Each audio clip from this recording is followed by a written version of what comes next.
साथियों, राम मंदिर के निर्माण की ये प्रक्रिया राष्ट्र को जोड़ने का उपक्रम है। कौन है वो पुजारी सत्येंद्र दास जो 28 सालों से अयोध्या मंदिर में कर रहे हैं रामलला की पूजा। दोस्तों, 22 जनवरी के लिए अयोध्या राम मंदिर के लिए पुरजोर तरीके से तैयारियां चल रही हैं। देश और दुनिया भर से अनेक अतिथियों का निमंत्रण दिया गया है और संभावना पूरी है कि 22 जनवरी को अयोध्या में एकत्रित होकर के प्राण प्रतिष्ठा का कार्य पूरा किया जाएगा। इसी बीच हमें ये जानने की जरूरत है कि पिछले 30 सालों से जो संघर्ष चल रहा है उसमें किन किन लोगों की अहम भूमिका रही है।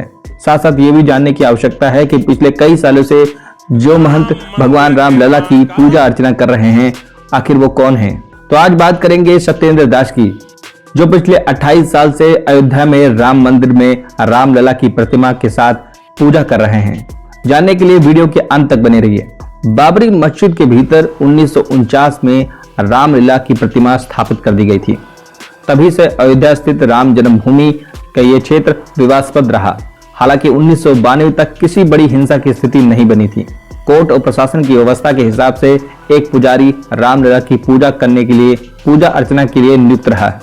1992 में बाबरी विध्वंस से करीब 9 महीने पहले पुजारी के तौर पर आचार्य सत्येंद्र दास रामलला की पूजा करते आए हैं।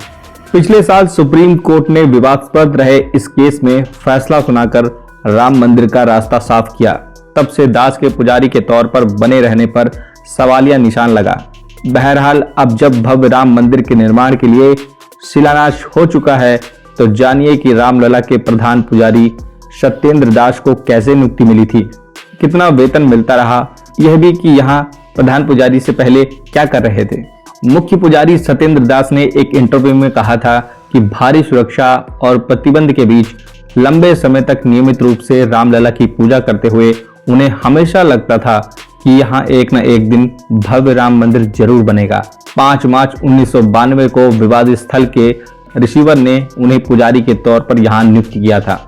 तब से नियमित रूप से दास रामलला की पूजा करते आए हैं। 1992 में जब नियुक्ति हुई थी तब आचार्य सत्येंद्र दास का वेतन 100 रुपये महीना था, लेकिन पिछले कुछ सालों से इस वेतन में बढ़ोतरी का सिलसिला शुरू हुआ है। साल 2018 तक केवल 12,000 मासिक मानदेय उन्हें मिलता था, जबकि 2019 में रिसीवर व अयोध्या के कमिश्नर के निर्देश के बाद यह वेतन 13,000 रुपये कर दिया गया। दास के मुताबिक उनके घर का खर्च शिक्षक की नौकरी से वेतन पर चलता रहा।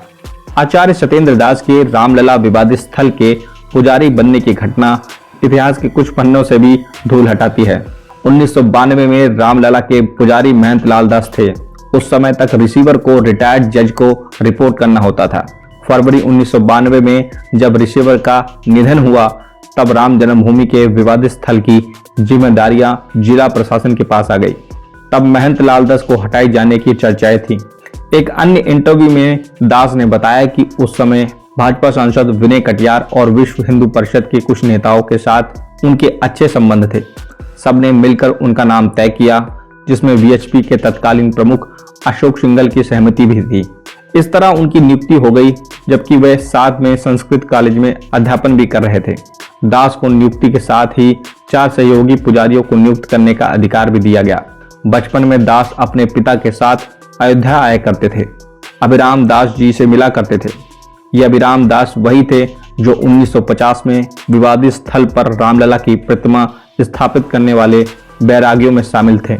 सत्येंद्र दास ने इनसे प्रेरित होकर साधु बनना चाहते थे और पढ़ाई के लिए भी इच्छुक थे। उनके पिता ने उनकी इस इच्छा को सम्मान दिया और दास ने घर छोड़कर 1998 में अयोध्या का रुख किया। सत्येंद्र दास के परिवार में एक भाई और एक बहन थी, जिनसे नाता बना रहा। खुद दास मौकों पर परिवार से मिलने जाते रहे, जबकि उनके भाई व अन्य परिजन भी उनसे मिलने आते रहे। 1975 में दास ने आचार्य की डिग्री हासिल की और 1976 में वे संस्कृत के अध्यापक हो गए। आचार्य सत्येंद्र दास की नियुक्ति चूंकि मार्च 1992 में हो चुकी थी, यानी 6 दिसंबर 1992 को हुए बाबरी मस्जिद विध्वंस कांड के समय वे वहीं थे। उस घटना के समय रामलला के प्रधान पुजारी क्या कर रहे थे, ये सवाल स्वाभाविक है। एक इंटरव्यू में दास ने बताया था कि बाबरी विध्वंस कांड की सुबह जब नारों का शोर उठा और भीड़ विवादित स्थल की तरफ बढ़ने लगी, तब वे रामलला के पास ही थे। भीड़ ने जब विवादित ढांचे को तोड़ने की शुरुआत की थी तब आचार्य सत्येंद्र दास रामलला की प्रतिमा के पास ही थे और प्रतिमा की रक्षा करने में लगे थे। बकौल दास वह प्रतिमा को उठाकर एक तरफ को चले गए थे ताकि रामलला को कोई नुकसान न पहुंचे। पिछले 28 सालों से रामलला की पूजा अर्चना कर रहे प्रधान पुजारी खुद बता चुके हैं कि बीएचपी के नेताओं ने जब प्रतिबंध के बावजूद पूजा की थी और चाहा था कि दास इस बात पर पर्दा डाले, तब प्रेस के सामने दास ने सच बोला था। तब से विहिप की आंखों की किरकिरी रहे। दूसरी तरफ दास खुद कह चुके हैं कि उन्होंने प्रधान पुजारी होते हुए राष्ट्र स्वयंसेवक संघ की कठपुतली या मुखर्ती की तरह काम करने से मना किया था। इसके साथ ही दास रह चुके तमाम कारणों से उनकी विरोधी बहुत रहे, लेकिन चूंकि प्रधान पुजारी की नियुक्ति में अदालत का दखल स्पष्ट रहा है, इसलिए पुजारी को अदालत की मंजूरी के बगैर हटाया भी नहीं जा सकता। लेकिन अब राम जन्मभूमि पर मंदिर निर्माण के लिए नया ट्रस्ट बनाने के बाद ट्रस्ट तय करेगा कि रामलला की पूजा अर्चना के लिए प्रधान पुजारी व अन्य पुजारियों की व्यवस्था क्या होगी। दोस्तों, पूजा अर्चना का कार्य 22 जनवरी के बाद जो है मुख्य पुजारी को सौंप दिया जाएगा। इस मुख्य पुजारी का नाम अभी आना बाकी है, मगर ये कहा जा रहा है कि समाज के सभी वर्गों का हिस्सेदारी इन मुख्य पुजारियों में होगी। आने वाले दिनों में रामलला की पूजा अर्चना जोर शोर से होने वाली है। देश भर से राम भक्त यहाँ माथा टेकने वाले हैं।